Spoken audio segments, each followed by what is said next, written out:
Hello, friends. There are very few people who actually come to this function of sales with a proper plan. Most of us have hit the function of sales by accident. You graduate out, you're looking for a job, you don't get the kind of job that you're looking at, and invariably you get hold of a sales job. You really do not know what is this function all about, and you jump into the function of sales by accident more often than not. Hello, friend, you're welcome to this world of sales. And in this particular course, which is titled Sales Baptism, we will try to baptize you into this function of sales. And what do I mean by baptizing you into this function of sales? So just like there's a process of evolution before one is baptized into Christianity or into any religion, sales is also a religion, and you need to be baptized into this religion so that you understand the nuances of this function in the right perspective. If you have hit the function of sales, you're feeling frustrated, you do not know where exactly you have landed yourself into, you are not able to decipher what is good and what is not so good into sales. And then to make matters worse, every day there is a person called boss who is pounding on your head, who is talking numbers, who is giving you stress in life, and you really don't know whether this is exactly what you wanted from your life. Don't worry. Through this process of sales baptism, you would be able to embark on a journey which will teach you the basic tenets of sales function. So let's take the story one by one. And these are some of the typical concerns of a new salesperson, where he hates his boss, he hates the function of sales, he hates the customers asking him so many questions, he hates the rejections in sales, and so on and so forth. Let's take them one by one. And the name of the first course that we are talking about is Discovering the Sales Function. Yes, friends, it's very important for you to first of all discover this function of sales and understand what exactly it means, because more often than not, you have come here without a proper understanding of the sales function, isn't it? So let's quickly move forward on this. And as we take you forward, now these are some of the functions of management.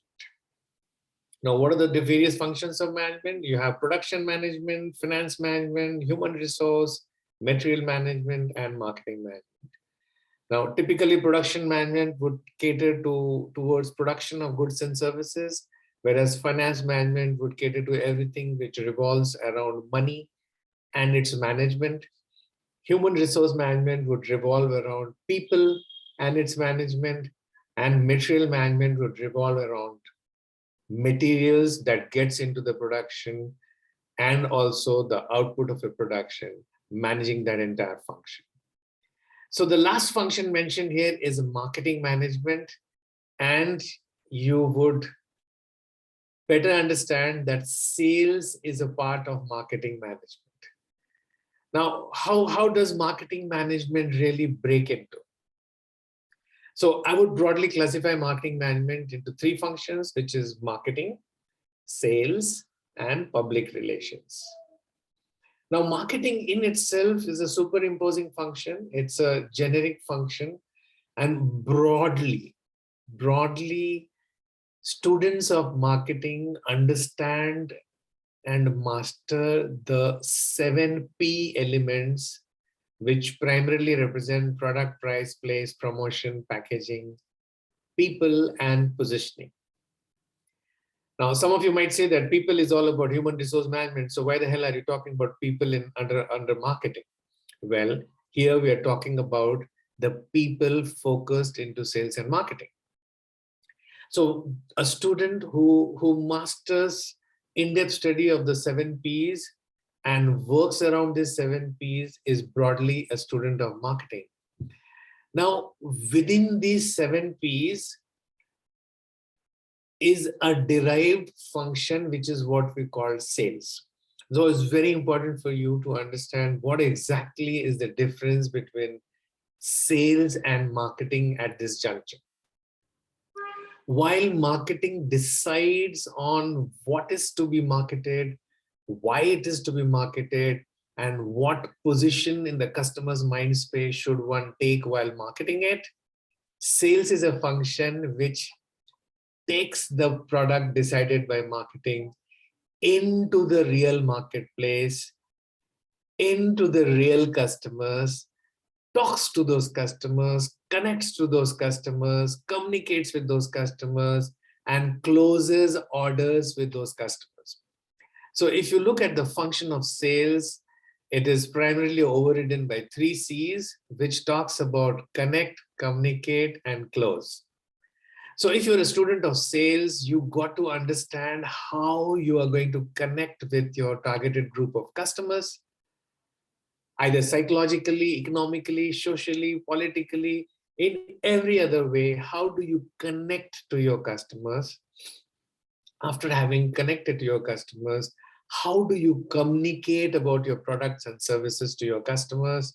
And after having communicated about your products and services, how do you take it towards a close, which is what a sales order is all about. And of course, the third division of marketing, which is what we call public relations, where one deals with customer relationship management, public relationship management, or public perception management as to how the customer perceives your product and services. Since we are into this course of sales baptism, so we would further delve into this function of sales now that you have understood how exactly sales is different from marketing. So for those of you who are still struggling with this difference, is sales very different from marketing? Well, sales is a subset of marketing. It comes within the function of marketing. Then why is sales treated as a separate function? Well, sales is treated as a separate function because it has gained a super specialization within the function of marketing. And believe me, sales is the only function which brings revenue to your company.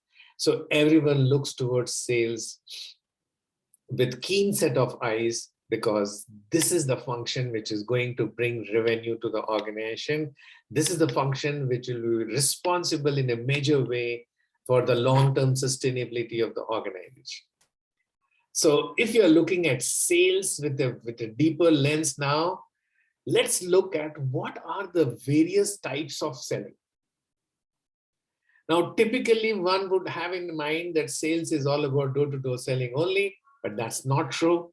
These are the 7 different forms of selling, and it's important for each one of you to understand the 7 forms of selling, and also ask this question to yourself as to which of these 7 forms of selling you should be interested in.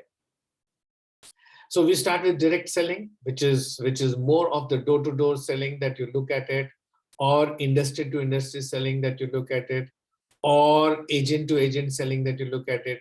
So direct selling is all about a direct reach between the manufacturer and the consumer of your products.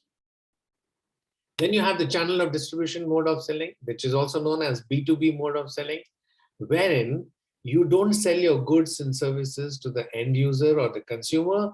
You sell your goods and services to a distributor, who in turn sells it to a retailer, who in turn sells it to a consumer. So you have the string of primary sales, secondary sale, and tertiary sales, all woven together in the form of channel of distribution. Typically, FMCG goods are sold through distribution channels. The third form of selling is key account management, also called as CAM. Now, what is key account management? When you handle a key account or a named account for your products and services, you're actually looking at key account. So for example, if you're working in a company and your company tells you that, Sanjay, please look at the Tata group of companies as a key account.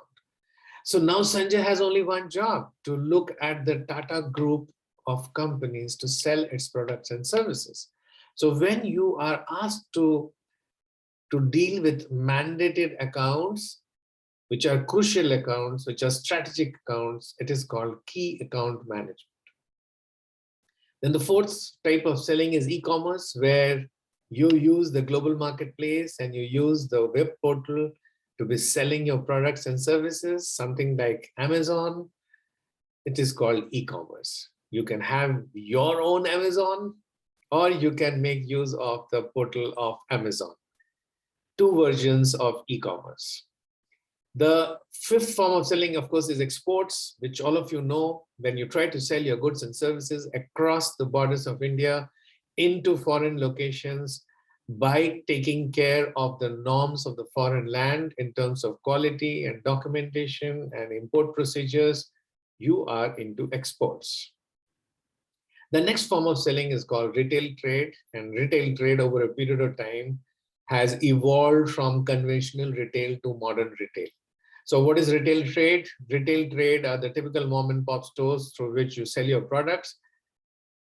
Of late, you have the modern retail trade, where retail trade has, or the general retail trade or conventional retail trade has metamorphosed into a new format, into a larger format, wherein things are much more organized, and we call it modern retail trade. So this is what we're talking about. Chains like Big Bazaar, Pantaloon, these all fall under modern retail trade. And then, of course, the seventh form of selling, you have tenders, where primarily you're dealing with government and PSUs, where large tenders are floated. And through a transparent system of tender pre-qualification, your technical bid and commercial bid, you are awarded an order. So all in all, these are the 7 different forms of selling, and each form of selling exists for a different type of product type or customer type. Needless to say that for a given product or service, you can have a combination of all these forms of selling. So different forms of selling can coexist for a particular product or service. You could master in any of one of these forms of selling, or with a period of time, you could get exposed to multiple forms of selling as you move up in your organization hierarchy. So now you have understood the various functions of management. So these were the various functions of management. And then you have understood where exactly does marketing management stand, and how does sales management evolve out of marketing management. And then you moved into understanding the 7 different types of sales. Having understood the 7 different types of sales, let us also quickly look at what are the various kinds of sales jobs that are normally there in the market. Now, if I broadly divide sales into inside sales and external sales, and inside sales refers to those sales which you actually get out of your existing set of customers. So if you're working in a company which already has 100 customers, and whatever sales you are able to drive out of those 100 existing set of customers will be called inside sales. And external sales refers to acquiring new customers who have hitherto not dealt with your company or product or brand. So if you divide your entire sales into inside sales and external sales, further classification of inside sales can be done in the form of cross-selling, upselling, and referral selling. So you do a cross-selling when a salesperson of a shoe sells a brush or polish or a pair of socks, is said to be cross-selling. When a car salesman ends up selling car service, foot mats, horn, and such auxiliary products which complements the buying behavior of the customer, is said to be cross-selling. And if he is selling something which supplements the buying behavior of the customer, is said to be upselling. So when you're selling a mid-size sedan to a customer, and then you up on the mid-size sedan to go into the premium segment of sedan, you're actually said to be upselling to a customer. So cross-selling, upselling, and referral selling are the 3 modes of inside sales. Of course, external customers, that is new customer acquisition, and you could acquire new customers by going to the same market as in market penetration, or looking at newer markets as in market expansion. You could also acquire new customers by focusing on the user types which are already there in your system, which is what I call more customer per type. Or you could also get new customers by looking at new customer silos or new customer usage types, which is what I call market diversification. So you look at external sales comes out of new customer acquisition, which comes out of markets and usage types. So all in all, these are the various sales jobs which are there in the market. And it's important for you to understand where exactly do you stand right now that you have arrived into sales by accident. Are you a part of the inside selling team or the external selling team? If you're part of inside selling team, what are you focusing on? Are you focusing on cross-selling or upselling or referral selling or a combination of both? If you're into external selling, what are you focusing on? Are you focusing on the existing market as in penetration, or trying to get and look into newer market as in market expansion? Or are you trying to look at the usage types or the customer persona that you have right now? Or are you trying to look at new customer personas? That's the types of sales jobs that we are looking at. Now, once you have understood what are the sales jobs that you have, you also need to look at what are the various designations and what are the various sales job types that you look into. Now, if you look at backend and frontline sales jobs, so if you're into sales, you could be awarded with a backend job or a frontline sales job. Now, when you're looking at a frontline sales job, is generally direct selling. You could be direct selling into any of the 7 forms of selling that we discussed earlier. So frontline sales job is a customer facing job. Frontline sales job is a job where you're required to go and sit in front of the customer, a prospective customer, and talk to a prospective customer almost on a daily basis. Frontline sales jobs are customer facing sales jobs. And if you are facing your prospective customer every day, you are into frontline sales job. Now, what is a back-end sales job? A back-end sales job is a job where you are trying to address the consumer or the customer, not by facing him one-to-one. So you could be into telecalling, you could be into digital selling, you could be into email marketing or direct mailing services, or you could be participating in webinars. These are all various forms of back-end, non-customer facing sales jobs. So that's what gives you an idea. Some of you are keen to do customer facing sales jobs, which is frontline sales jobs, and some of you are not as keen to do frontline sales jobs. Nothing good or bad about it, but it is important for you to understand as to what kind of sales jobs you are actually looking at. So as we move forward, let us look at some of the non-negotiable qualities in a salesperson. If you are into sales and you are fresh, doesn't matter. You have not yet understood or mastered the function of sales, doesn't really matter. What is important for you to understand that, do you have these 3 qualities by default in you? The first quality is that there should not be any fear of unknown.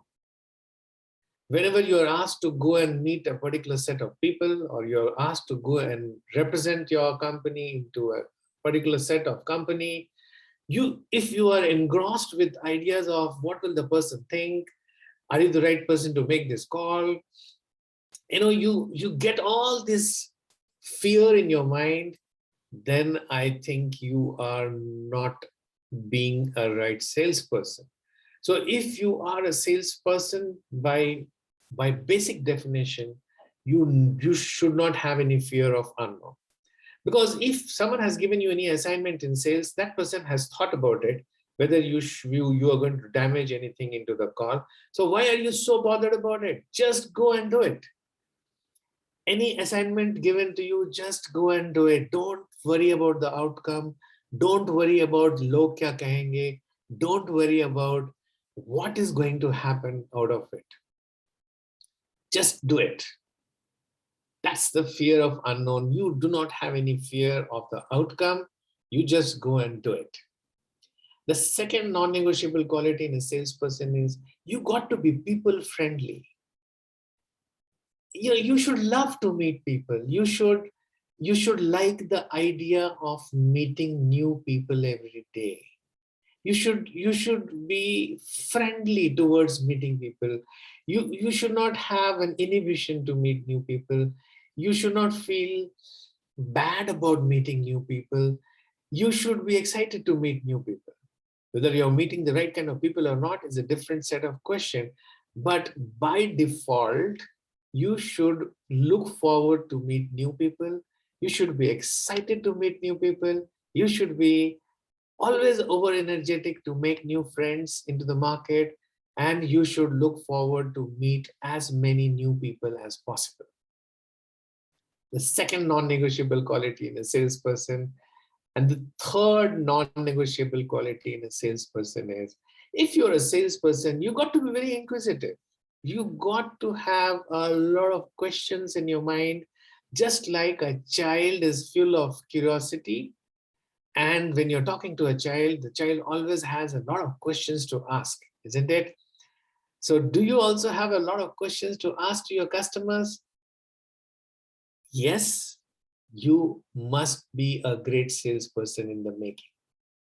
If you do not have any questions to ask to a customer, if you feel that you know everything about the customer, or if you know everything about the person you're going to meet, you fear to ask them questions, or you don't even have any questions in your mind, somewhere the sales quotient in you is less. So please understand here, friends, that you got to have these three qualities. I call them non-negotiable qualities. If you are looking forward to make a career in sales, number one, don't have the fear of unknown. Number two, you got to be people friendly, got to love meeting new people every day, every time possible. And you got to have a lot of curiosity in your mind to be asking questions whenever you meet someone. Now, since you are a fresher, you may not have these three qualities in the topmost shape possible. They might just be rudimentary in you, doesn't matter. But do you have these three qualities in you or not is more important, because if you do not have these three qualities, then maybe you're trying to enter into a wrong profession. So you may have inhibition in your mind, but you should not have a fear of unknown in your mind. You may ask yourself that who are the new people I'm going to meet every day, but you should not never feel that, hey, why the hell am I required to meet new people every day? So having said that, let's move forward in our baptism process. I want to dedicate this one full screen to this fact that great salespersons ask good questions. You know, if you are a salesperson, you have to kind of program your mind. You have to position yourself to be asking good questions to your customer. Mostly, I have seen that new salespeople or sales freshers are tormented with the fact that I am not as intelligent, I am not as knowledgeable about the product. So when I'm going to meet a customer into the market and he is going to ask me so many questions, some of them would be technical, how the hell am I going to answer them? For all of you who are nervous about the fact that you may not know the right answers to all questions that a customer is going to pose to you, let me give you a very smart tip here. Just program your mind to be asking 5W1H questions to your customer. Excuse me. So what are those 5W1H questions? Well, if you see on the screen, 5W1H stands for when, where, who, what, why, and how. So if I'm a salesperson, I would start with the who. I'll ask this question to myself, that who could be the user of my product? Who would like to use my product? And that's where I define my target group of customers that I'm going to meet. The second question I ask myself is, what is my customer going to use my product for? And that's what will give me the pain areas of the customer due to which they're going to buy my product. And then I ask this question that why is a customer going to buy my product? Why? And that will give me various benefits of my product which a customer would like to buy it for. And then I would ask this question that where do my customers stay? Where will I find my customers? Where are the marketplaces where the likelihood of my meeting my customers is high? And then I'll ask that when is the right time to meet my customers? Do I meet them in the evening, morning, afternoon? Where do I meet them in a club, in the middle of a road, in a cinema hall? Where do I meet them? When do I meet them? Who are my customers? What are the reasons for which they will buy my product? And why? What are the pains? What are the challenges for which my customer is going to buy my product? If you can program your mind to ask these 6 questions, which I call the 5W1H. 5W, which is who, what, why, when, where, and 1H, which is how. If you have great answers to these 6 questions, you will make a great salesperson.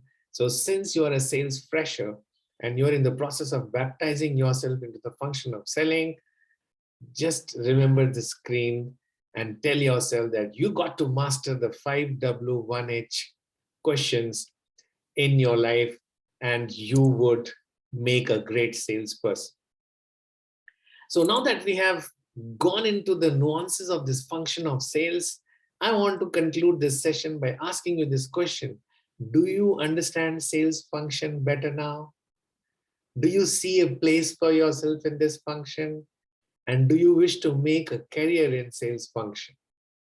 Now, these are the questions that I want to conclude this session with. And it's important for you to understand that at the end of this session 1, you must have understood what are the various functions of management. And in these functions of management, where does sales management figure? So sales management figures here as part of marketing management function. And you also got to educate yourself exactly how does sales management differ from marketing management. Once you have understood this, you got to educate yourself about the 7 different forms of selling that exist in the market, and maybe ask yourself as to which of these 7 forms of selling do you love to do. And of course, you understand what are the back-end and front-end sales jobs. Once you have understood this, and once you have understood the great question skills that a salesperson should have, you got to quickly understand what is the role and responsibility of a salesperson before I conclude this session. The role of a salesperson is to create and manage the IDA funnel. What is the IDA funnel? IDA is an acronym which stands for awareness, interest, desire, decision, and action. So as a salesperson, your job is to reach out to new people and make them aware about your products and services. And the more number of people you're able to make them aware about the products and services, the more will be the number of people who will be interested in your product and service. The more is the number of people who are interested in your product and services, the more will be the number of people who would like to decide in your favor. And that's the action we are looking at, order in your favor. So do you see the tapering nature of the sales funnel? The more are the people who are aware, the more are the people who are interested, the more are the people who are ready to decide in your favor, and the more are the number of orders that you get. Now that is known as an IDA funnel. And the role of a salesperson actually is to create this funnel and to closely monitor this funnel so that you are able to maximize the number of orders that you pack. If that is your role, what is your responsibility in sales? Now, your responsibility in sales is, number one, you manage customer relationship. So once you close an order, you don't have to forget about the customer. You have to keep close touch with the customer and keep a great relationship with the customer.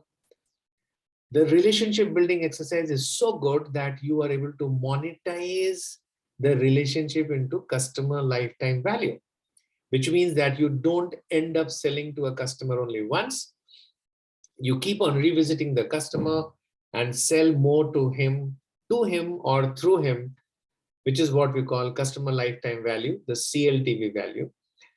And this kind of strong relationship which leads to CLTV monetization actually leads to a very strong, sustainable, long-term competitive advantage, which is what we also call the brand equity. So if you look at your role is to build an IDA sales funnel and maximize the number of orders that comes out of this funnel. Your responsibility is to maintain super normal relationship with your customer so that you are able to monetize this relationship into a customer lifetime value and a great brand equity for yourself. So now that, do you understand the sales function better? I'm sure after having gone through this session, your understandings about your latitude and longitude within the function of sales is much better. And you're no longer so nervous to be into the function of selling. You really are getting your foothold into the function of sales, and you are now a good candidate to continue with the process of baptism in this function of selling. Just don't worry, my friend. You may have landed into this function of sales by accident, but there is no function in this world which can get you better name, fame, money in the fastest possible time than the function of sales. You're actually in the right function, provided you invest some time and energy of yours to understand this function better and to baptize yourself thoroughly and properly into this function of sales, so that you become a great salesperson on which not only you are proud of, but all of us in this function of sales want to be proud of. So welcome to the land of sales.